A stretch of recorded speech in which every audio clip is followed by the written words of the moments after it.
Hey yo, what's up tout le monde, ici MC Kamikaze, bienvenue à Culture, l'émission que vous regardez, l'émission qu'on fait pour vous. Puis présentement, juste à côté de moi, vous voyez la légende, the one and only SP. What's up?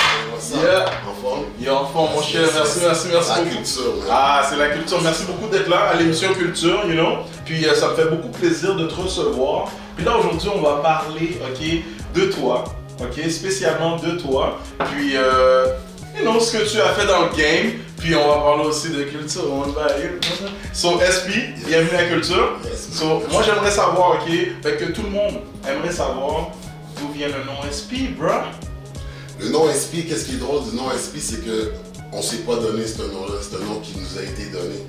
T'sais, on participait à un talent show back in the day, je suis pas sûr si ça s'appelait I'll Make You Famous, Wildin Production, mais... Yeah, man, back in the days. Patron Prévost, je sais pas si... Oh, wow, ok, yeah, je connais. Non, c'est puis on est arrivé là, puis on n'avait pas de nom pour notre groupe. Puis c'est ça, là, il y a une madame aujourd'hui, j'aimerais ça la remercier, cette madame-là, parce que je l'ai jamais revue. Elle nous a demandé, c'est elle qui prenait les inscriptions, puis elle nous a demandé c'est quoi le nom de notre groupe. Ok. On n'avait pas de nom de groupe, tu sais, fait que c'était une haïtienne, elle a dit ou sans pression. Ou sans pression, puis là, Ou sans pression, on a dit écris ça sans pression. Puis c'est ça, ils nous ont annoncé le prochain groupe sans pression. Puis c'est ça, ce show-là a fait beaucoup de bruit, il y a eu des histoires dans ce show-là, ça a fait du bruit, ça a fait que le nom il est resté sans pression. Fait que donc, à partir de là, c'est comme ça que le nom il est resté, ok. Parce que moi, tu sais, je me souviens très bien, ok, à un plus jeune âge, j'écoutais du sans pression, ok. Mais, tu sais, vous avez sorti un clip qui s'appelle L'étage souterrain. Pour ceux qui connaissent pas de la nouvelle génération, allez regarder ce clip-là. Shout-out, ça ils vont crever. Yeah, shout-out, ils vont crever. Sur le beat. Yeah, puis là, moi je me posais la question, ok, parce que il y avait Sans Pression. Ok, pour moi, Sans Pression, c'était un groupe, ok, dans ce temps-là. Puis ensuite de ça, j'ai vu Ticket qui était là, mais ça s'appelait Sans Pression. Alors, est-ce que Sans Pression, c'était le groupe ou sinon, c'était toi? Non, Sans Pression, c'était le groupe, c'était moi, c'était Ticket. Il y a Man Spino qui s'est rajouté après. Ok. Puis avant même, je pense qu'il y avait une couple d'autres gars qui roulaient avec nous autres, mais comme tu vois, eux, ils étaient pas vraiment dans la musique. Ouais, ok. Mais le Ride or Die Soldier, c'était Ticket, you know what I'm saying? Sans Pression, c'était moi puis Ticket au début, puis c'était ça le groupe. Ok, puis finalement, après ça... Après, il y a eu des petites affaires qui sont passées. Ouais. Il a été s'occuper plus du rap créole. Aujourd'hui, on est revenus ensemble. Nice. You know what I'm saying? Shout out sa base, you know, let's go. Yo, shout out à Ticket parce que je vois ce que tu fais, bro. Puis yo, tu fais quelque chose d'important pour le rap créole. Shout out to Snowzo. Yeah. Bon, dans tout ça, Sans Pression, parce que là, moi, je suis excité. One Culture avec Sans Pression, yo. Culture, man. You know, on est là. Là, Sans Pression, ok. Moi, j'aimerais savoir, ok, j'aimerais que tu me donnes ton avis par rapport avec le rap game. Puis quand je dis le rap game, là, ok, je parle du rap game en ce moment, ok, parce que t'es un vétéran, t'es là depuis longtemps, t'es là depuis 20 ans, ok, 20 ans, là. Puis là, en ce moment, il y a comme une explosion dans le rap game, ok, puis j'aimerais que tu me donnes ton avis par rapport à ça. Moi, je trouve que c'est très bon ce qui se passe en ce moment. Je pense que les jeunes, ils handlent bien leur biz.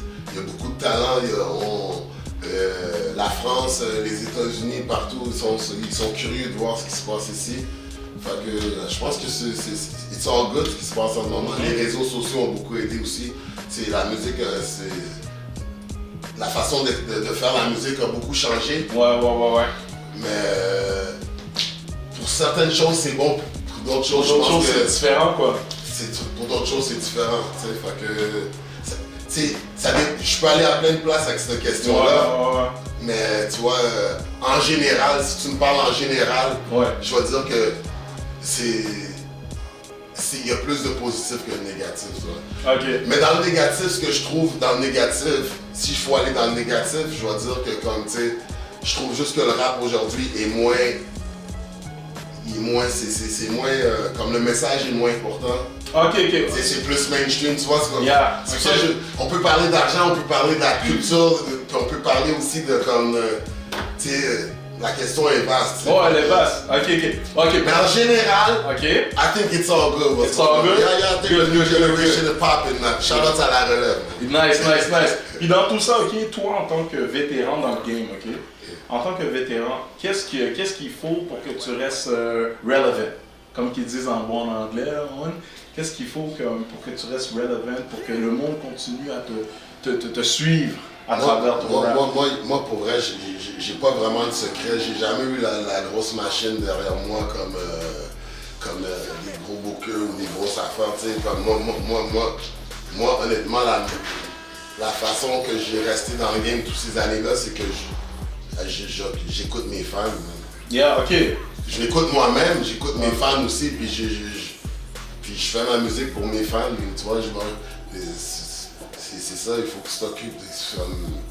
Pour rester relevant aussi, c'est que je travaille beaucoup avec des jeunes aussi qui amènent les flavors en studio.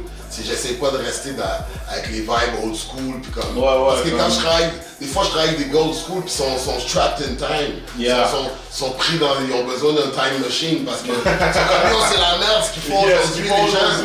C'est la merde, ils écoutent ça, les au pump, mais c'est quoi? C'est comme yo man, that's the energy man. C'est l'énergie. Tu vois, puis je parlais à mon boy tantôt, puis c'est comme, dans le temps aussi, il y avait des groupes qui étaient corny ou que c'était, je vais pas dire corny, mais que c'était plus accessible, puis c'était moins comme, mettons, real, tu sais. Mais, yo, it is what it is, man. Il y a toutes sortes de styles. Avant, j'étais plus un gars comme, comment je pourrais dire, j'avais la musique. Non, mais t'es ancré dans un style. Ouais, tu restes pogné dans le même style puis tu veux pas sortir de là. Je faisais pas de track de love puis des affaires comme ça dans le temps, tu vois ce que je veux dire. J'étais dans mon street shit puis c'est comme je voulais pas. J'avais peur d'explorer des côtés de moi que j'ai en dedans de moi, mais j'étais trop dans mon. Ouais, dans ton street shit, tu restais dans le même bloc, là, comme si c'est ça que je veux faire, puis c'est ça que je vais continuer, genre. C'est ça, puis pour rester relevant aussi, ce que je fais, moi, c'est je me réinvente aussi, des fois, pas je me réinvente moi, mais comme, je vais aller des fois avec un style, je vais choisir un style de beat qui va me donner un challenge. Je vais rester moi-même, je reste intègre dans mes paroles, mais peut-être l'instrumental que je vais choisir, ils vont me pousser à aller quelque part. Un peu plus loin, genre te faire sortir de ton cercle. Ouais, c'est ça, parce que j'ai souvent été hip-hop, mais aujourd'hui, je suis plus musique. Ben justement, tu dis, ok, t'as souvent été hip-hop, ok? J'ai toujours été hip-hop, mais pour sortir justement de ce cercle-là de hip-hop, on s'entend qu'aujourd'hui, il y a beaucoup d'artistes qui essaient de faire autre chose que juste rester dans leur cercle. Fait que là, toi, ok, d'après toi, c'est une bonne formule pour essayer d'aller chercher plus de fans possible ou quoi? Tu sais, quand on fait de la musique, ce qu'on veut, c'est de faire entendre notre message. C'est comme, des fois, si t'es intègre à toi-même, puis comme t'es à l'aise avec ce que tu fais, comme il n'y a pas de limite à où tu peux aller, puis comme, oui, je pense que c'est une bonne manière d'aller reach. C'est comme même Justin Bieber, il apprend l'espagnol, il fait une chanson. The Game a fait une chanson en espagnol. Tu vois, puis même les Espagnols, comme yo, ils parlent espagnol. Parfait! Il a pris le temps d'apprendre l'accent bien. Exactement. Fait que dans le fond, faut que tu sors. Des fois, il faut que tu sors de ta zone de confort. Ta zone de confort, voilà. Avant, c'était dur de me sortir de ma zone de confort. Tu vois, j'étais dans mon vibe. Ouais, tu restais dans ton vibe, puis là, maintenant, t'as sorti ta zone de confort. Je chante tout seul, tu sais. C'est pas quelqu'un qui me propose. Parce que j'ai toujours écouté la musique, tu sais. Je suis pas un gars qui écoute du hip-hop all day, du trap all day. Moi j'aime Phil Collins, j'aime Bob Marley, j'aime toutes sortes de groupes. C'est bon ça. Puis, vu que ça fait 20 ans, ok, ça fait 20 ans, même moi je le dis, ça fait 20 ans, là, guys, là. Puis c'est fucked up, c'est pas tout le monde qui a ça ici à Montréal surtout, là. Ça fait 20 ans que tu fais ça, SP, ok? T'as rencontré beaucoup d'artistes. Tu as fait des featuring avec beaucoup d'artistes. Toi, par rapport avec les années que tu as accumulées, okay, comment te sens-tu en tant que OG? Okay? Yeah, je le dis, yo, bro, je le dis, man, en tant que OG dans le rap game ici à Montréal. Comment te sens-tu par rapport à ça? Et on sait, moi, je suis content même de ce que j'ai fait. Et on sait, j'ai pas fini encore. Et on sait, puis comme si je peux aider la relève ou les jeunes, tout ça, c'est toujours bon d'avoir quelqu'un qui était là depuis le début. Comme ça met des.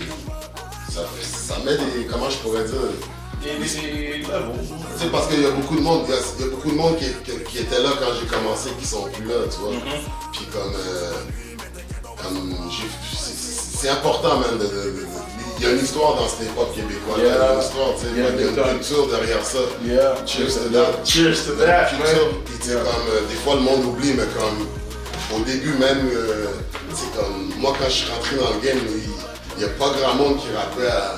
Non, on s'entend que quand toi t'es rentré, ok, c'était en quoi? On va dire 1997, t'avais commencé à 97, puis là t'as sorti l'album en 99, c'est ça?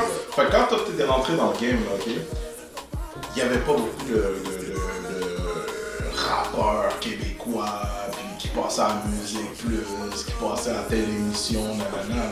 Fait que qu'est-ce qui t'a donné le goût de faire ça, de faire du rap?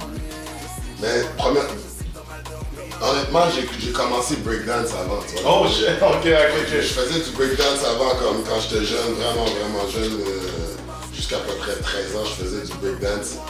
Et après ça, j'ai commencé à écrire en anglais, en 91. Ok, ce qui veut dire que tu as commencé dans le hip-hop en anglais. Ouais, en 91. En 91, j'avais mon groupe Comatose, je m'appelais K-Spaz. Alright.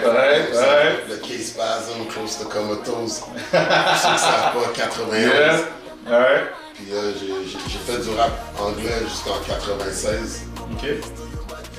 En 96, j'ai commencé à écrire en français. Puis j'avais mon grand frère Mesuri, shout-out à Mesuri. Mesuri, il rappait, lui, dans l'underground, le monde connaissait Mesuri, puis comme je le regardais fort, mais j'osais pas.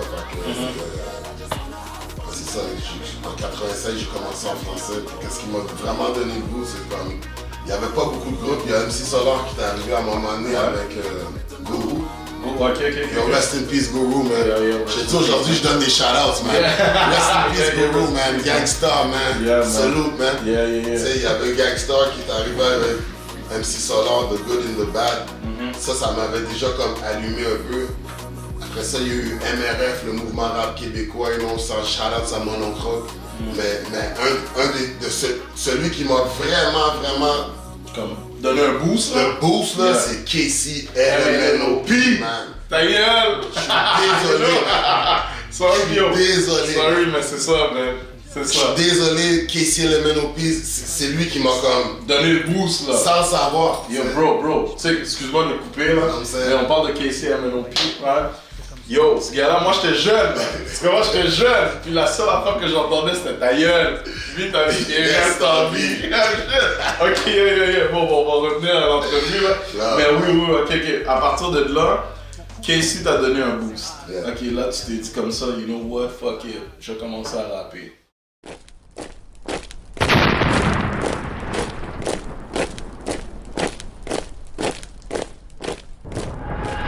On était juste entrés pour s'acheter une bière. J'en suis sorti complice de meurtre et de vol à main armée. C'est aussi dingue que ça le quartier des fois. On pouvait jamais dire ce qui allait arriver ni quand. C'est juste un autre jour dans le hood, up to no good. Casse-tête, puzzle, everyday struggle. Il est petit, c'est vrai, mais il se promène avec le morceau. Tu vas pas trouver de colombe dans un nid de corbeau. Mauvais karma, l'effet d'un blasphème. T'es libre, mais on dirait que t'es en train de stresser dans le gel. Qu'est-ce que tu fais, le monde est dano. Rira bien qui rira, le dernier, ils vont être jaloux. Laisse faire les congés, on a des billets à compter. Je sais que t'es sûr de toi, mais tu peux monter, tu peux tomber. Rest in peace, Joe BG, forever you my homie. Jamais surpris, y'a rien qui peut m'étonner. L'histoire, je la connais. L'histoire se répète, l'histoire, yo, je la connais, y'a rien qui me surprend. Tous les jours, la même crise d'affaires, man. J'ai reçu des appels à prévirer, les gars sont en dedans. What the fuck, man? C'est fucked up, man. Stress dans la tête, problème après problème, mais yo, c'est non-stop. Tu connais l'expression, non, c'est no money, no candy.